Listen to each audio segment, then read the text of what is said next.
High, আমি তোদনা। বাঙালির রান্না বান্নাতে সবাইকে আমন্ত্রণ। আজ আমি বানাবো তরমুজের শরবত।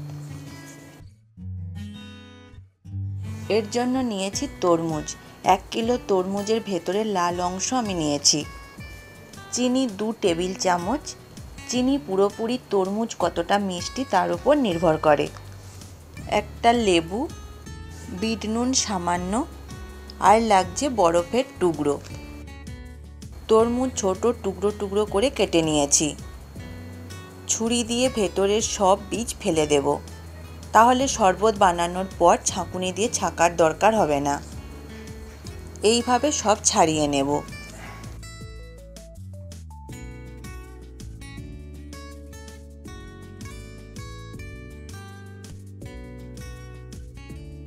মিক্সিতে এক এক করে সব উপকরণ দিয়ে দেব।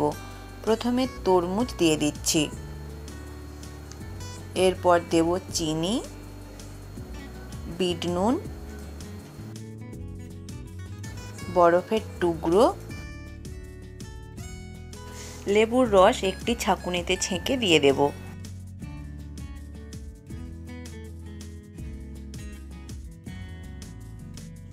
এটা আমি বানাচ্ছি দুজনের জন্য। আপনারা চাইলে এর মধ্যে জল দিয়ে 4 গ্লাসও বানাতে পারেন। সেক্ষেত্রে তরমুজ ছাড়া সব উপকরণ বাড়িয়ে দেবেন আর 2 গ্লাস ঠান্ডা জল দেবেন।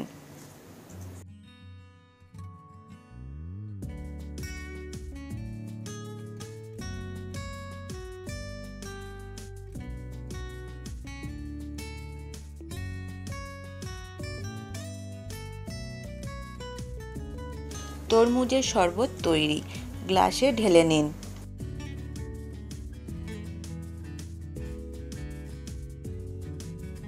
একটা বরফের টুকরো ফেলে দিন।